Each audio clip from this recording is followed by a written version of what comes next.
Hi, grade 4. Hope you're doing really well.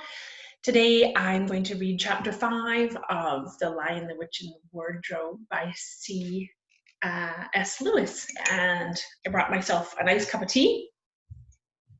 So if you want to pause this video and get yourself maybe a glass of water or a tea, you can get cozy on your couch or in your kitchen, maybe with your brother or your sister.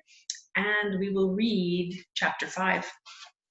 As always, I need to thank our publisher that's allowed us to read our book online. HarperCollins Children's Publishing has given us permission to read online.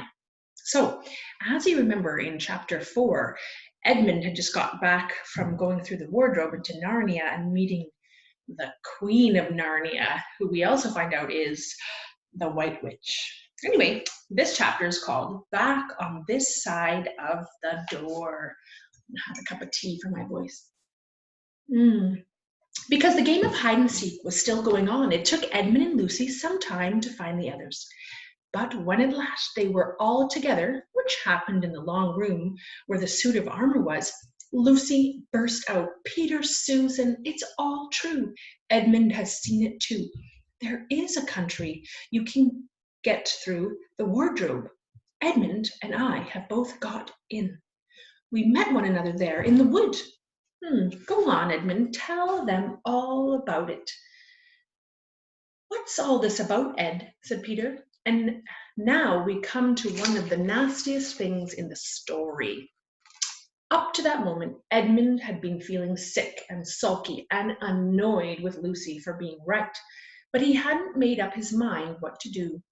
When Peter suddenly asked him the question, he decided all at once to do the meanest and most spiteful thing he could think of. He decided to let Lucy down. "Tell us, Ed," said Susan, and Edmund gave a very superior look as if he was far older than Lucy.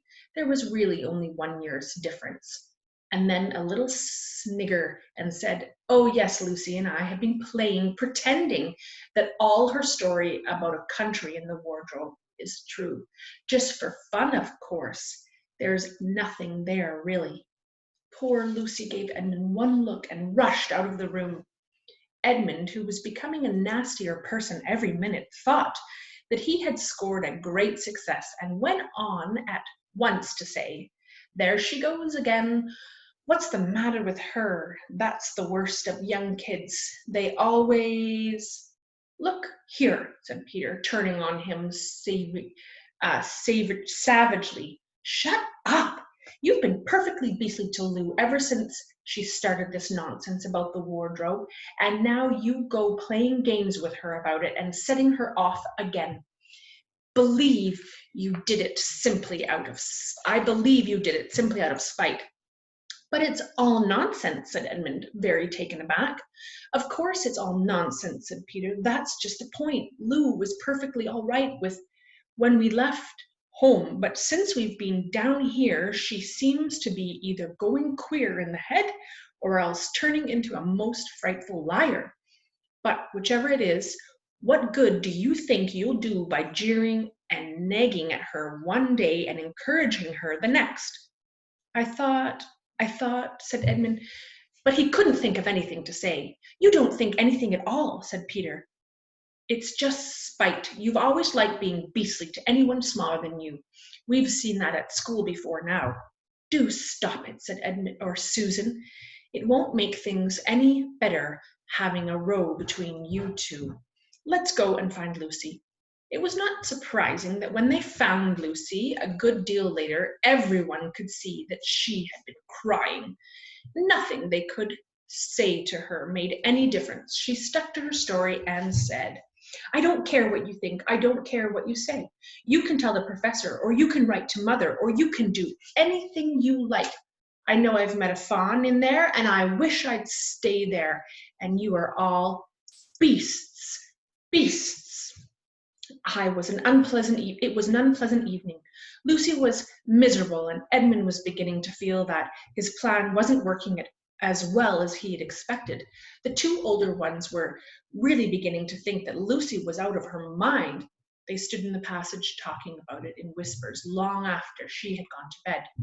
The result was the next morning they decided that they really would go and tell the whole thing to the professor. He'll write to father if he thinks there is really something wrong with Lou. And Peter, it's getting beyond us. So they went and knocked at the sturdy door, and the professor said, "Come in," and got up and found chairs for them and said he was quite at their disposal. Then he sat listening to them with the tips of his fingers pressed together and never interrupting till they had finished the whole story. After that, he said nothing for quite a long time. Then he cleared his throat and said the last thing either of them had expected. "How do you know," he asked, "that your sister's story is not true?" "Oh, but," began Susan, and then stopped. Anyone could see from the old man's face that he was perfectly serious. Then Susan pulled herself together and said, "But Edmund said they had only been pretending." "That is a point," said the professor, "which certainly deserves consideration. Very careful consideration. For instance, if you will excuse me for asking the question, does your experience lead you to regard your brother or your sister as the more reliable? I mean, which is the more truthful?" "That's just the funny thing about it, sir," said Peter. "Up till now, I'd have said Lucy every time." "And what do you think, my dear?" said the professor, turning to Susan. "Well," said Susan, "in general, I'd say the same as Peter, but this couldn't be true, all this about the wood and the fawn." "That is more than I know," said the professor. "And a charge of lying against someone whom you have always found truthful is a very serious thing. A very serious thing indeed." "We were afraid it might even be lying," said Susan. "We thought there might be something wrong with Lucy." "Madness, you mean?" said the professor, quite coolly. "Oh, you make your minds easy about that. One has only to look at her and talk to her to see that she is not mad." I'm going to have a little tea break for my voice. "But then," said Susan, and stopped. She had never dreamed that growing up would talk like the professor and didn't know what to do. "Logic," said the professor, half to himself. "Why don't they teach logic in these schools? There are only three possibilities. Either your sister is telling lies, or she is mad, or she is telling the truth. You know, she doesn't lie, and it is obvious that she is not mad.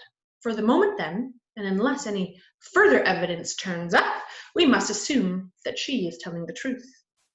Susan looked at him very hard and was quite sure from the expression on his face that he was not making fun of them.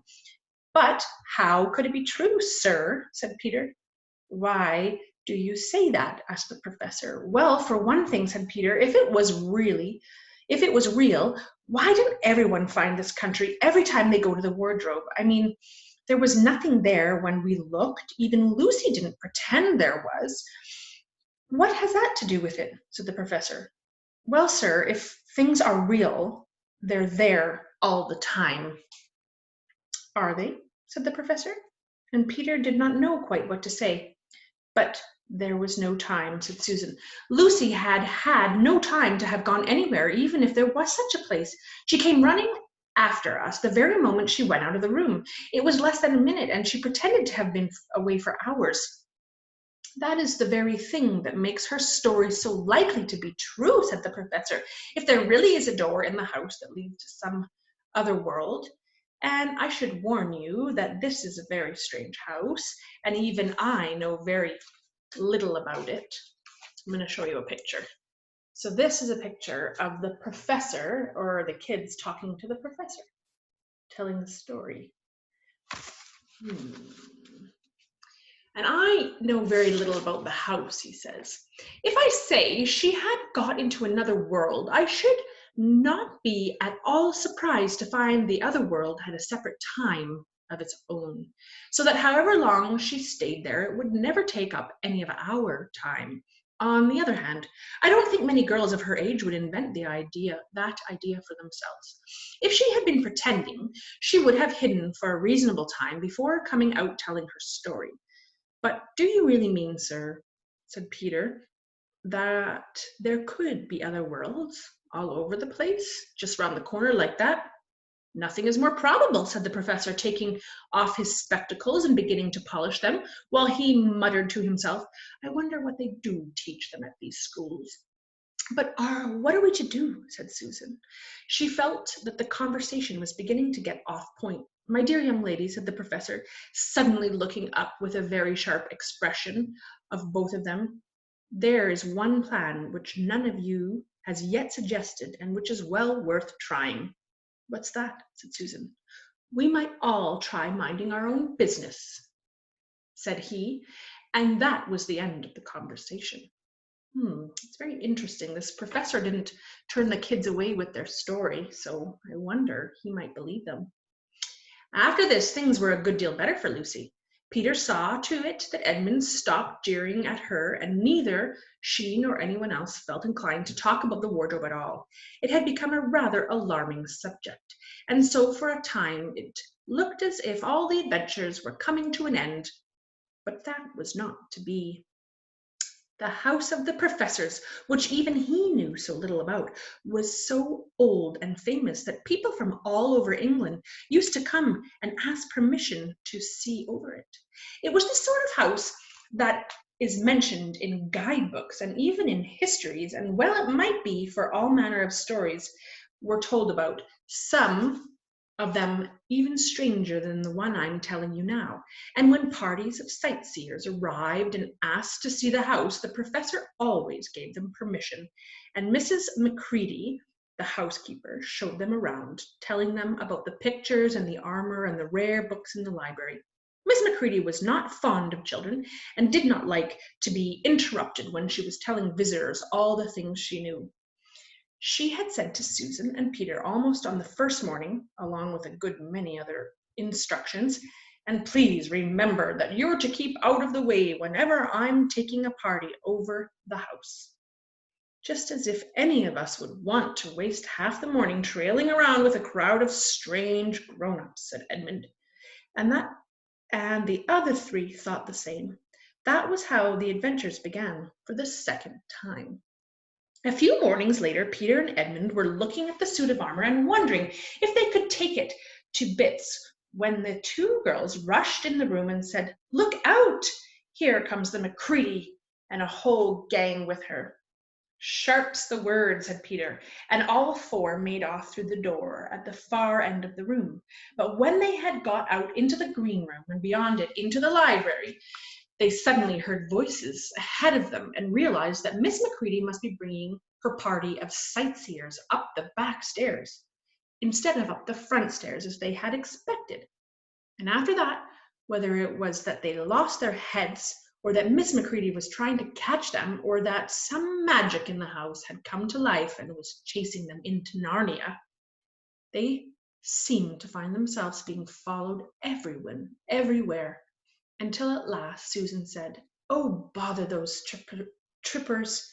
Here, let's go into the wardrobe room till they've passed.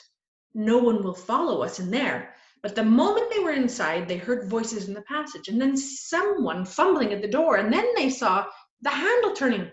Quick, said Peter, there's nowhere else, and flung open the wardrobe. All four of them bundled inside and sat there panting in the dark. Peter held the door closed, but did not shut it, for of course he remembered, as every sensible person does, that you should never shut yourself up in the wardrobe. And that's the end of chapter 5. So here we have all four of the kids now hiding in the wardrobe again. I wonder what's going to happen, and I know Narnia is real.